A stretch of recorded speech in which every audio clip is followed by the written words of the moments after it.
What's up, everyone? Welcome to the Salami and Vino podcast. This is I'm Chandra. Salami, and I am Brian, the Vino, and together we're Salami and Vino. It's gonna be a process. Awkward. This is the first podcast. The first podcast, so bear with us.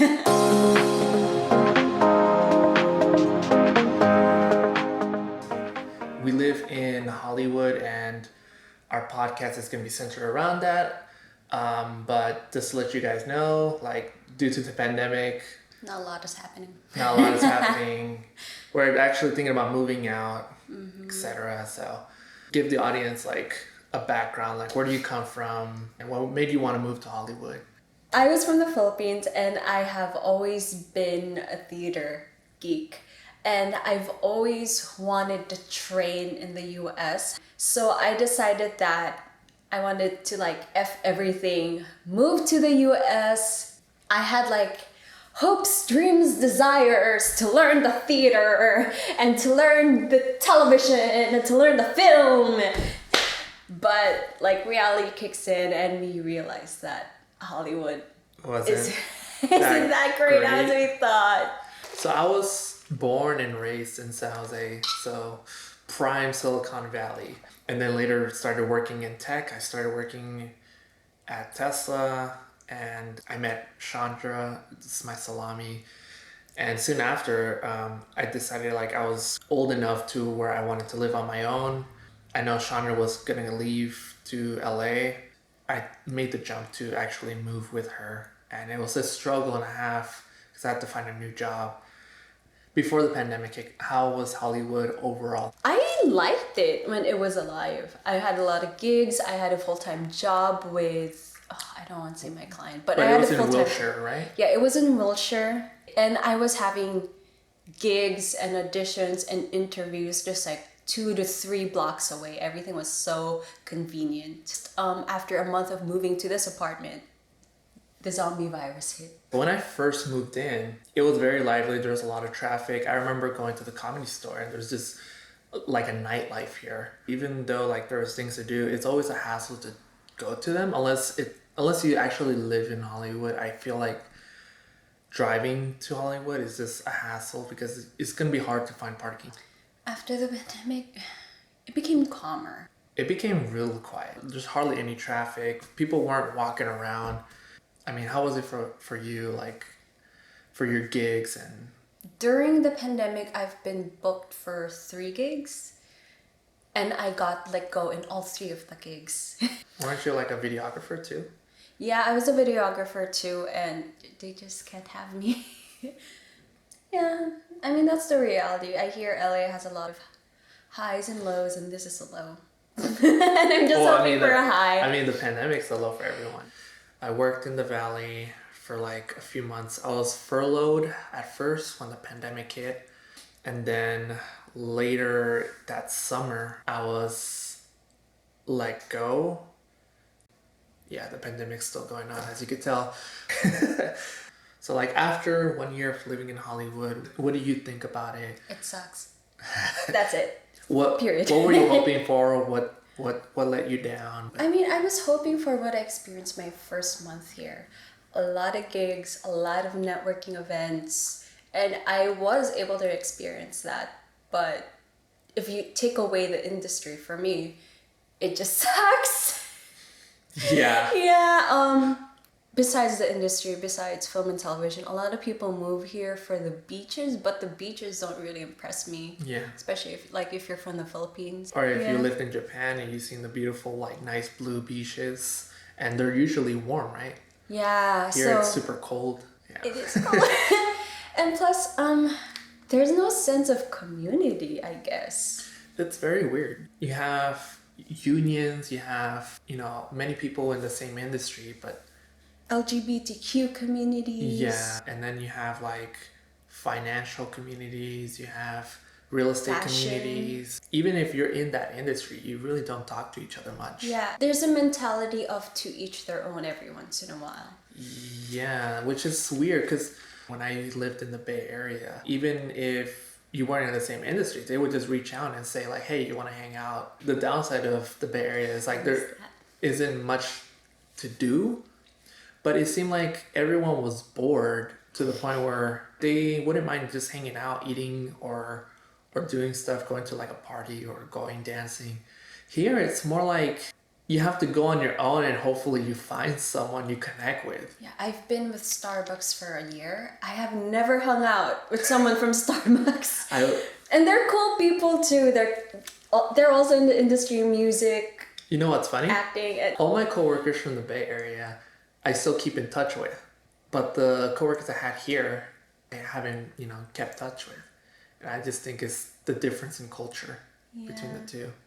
It's hard for me to say because, I never dreamed of living here. I will say, I wanted to see how the Beverly Hills are like. I wanted to see, how these rich areas are like. I knew there was going to be ghetto areas because Hollywood is the center of the acting industry and film and television. But if you know film and television, you also know there's been a lot of drug scandals in those industries. So I was expecting some ghetto areas where you would see a few homeless people. But the pandemic, when it hit, it hit hard, and you definitely notice homeless people now because they're just encamped everywhere. And the weird part about LA is they don't remove them.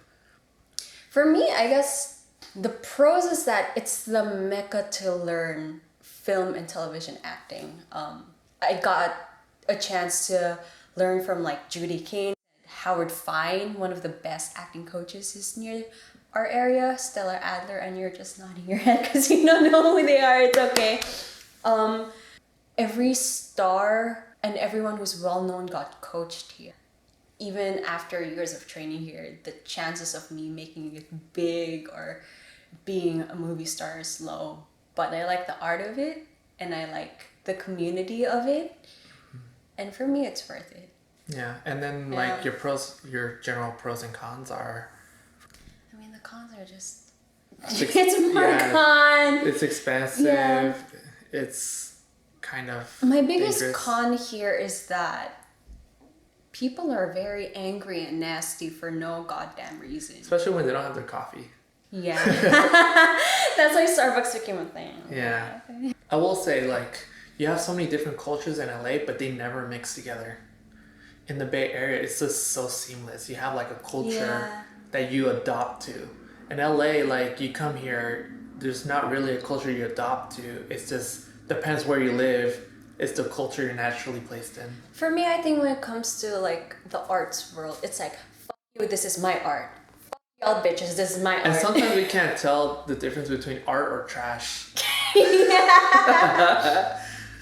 It kind of blends together sometimes, that $10 million rock. Oh, that fucking 10 million. Yeah. Am I allowed to curse? That's fine. Yeah. Remember when we saw a stuffed toy and I thought it was a real dog in a museum, but no, it was actually art? Yeah. There's a random stuffed toy in the middle of the museum. In the middle of this art exhibit, and we see a dog standing right next to it, and we're like, is that art or is that his toy? I cannot tell. And then in terms of the real estate markets, you get what you pay for in both locations. The only difference is there's a lot more houses available in LA than there is the Bay Area. But these are old 1920 homes. The Bay Area has 1970s old homes. It's hard to find any that are available under 600K. Here in LA, there are some homes available under 600K, but they're usually old 1920s, 1950s homes. And I would say most of them look like they're about to break down. I guess what we are experiencing now is the leftover of the golden era in Hollywood. Yes. We left our 2020 time and went back to the 1950s where there's potholes everywhere. There's some homeless people. There is some charm to it. The Hansel and Gretel apartments are in front of us. Yeah. Charlie Chaplin said to have lived there. So we hear that is why the rent is, how much was the rent? It was $3K for someone who lived there. Historic. Historic. Like, I remember we came to our apartment and they were just like, oh yeah, this is vintage. But everything is so outdated. Like, we have a flimsy AC system. Yeah. Our floors are like hella hollow. Our Our floors. walls are thin. Yeah. We don't have privacy at night. Old pipes. Should I put that in there? It's just the infrastructure here is way different. It's just old. Yeah. old. And when we look outside of this area, you know, this area that we live in, it tends to be more like the Bay Area. I would say there still is hope. Brian's right. If you look outside, Yeah. Burbank is still very charming. Yeah, I like Burbank. I like Irvine. I like Ontario. I like Oxnard. If you choose any of those locations, you can't go wrong. But that leads us to the reason we're talking about Hollywood is because we're going to be moving out soon. We plan on moving somewhere like in the valley, maybe even further away, so we can afford it, like Ontario or Torrance or Oxnard or even Irvine, because those places are just a lot better quality of life than what you're getting here. I'm hungry. Yeah, so yeah, if you're watching this on YouTube, yeah, subscribe, hit that notification bell, like. How often are we going to do this? Like I don't twice know. a month? I hope you can get faster, because a while ago we were just like arguing about how Yeah, it because should be done. we couldn't decide how to do these podcasts. So any criticism will be helpful for us as well. Yeah. Yeah, we'll see you guys next time. See you next time. Bye. Bye. Bye.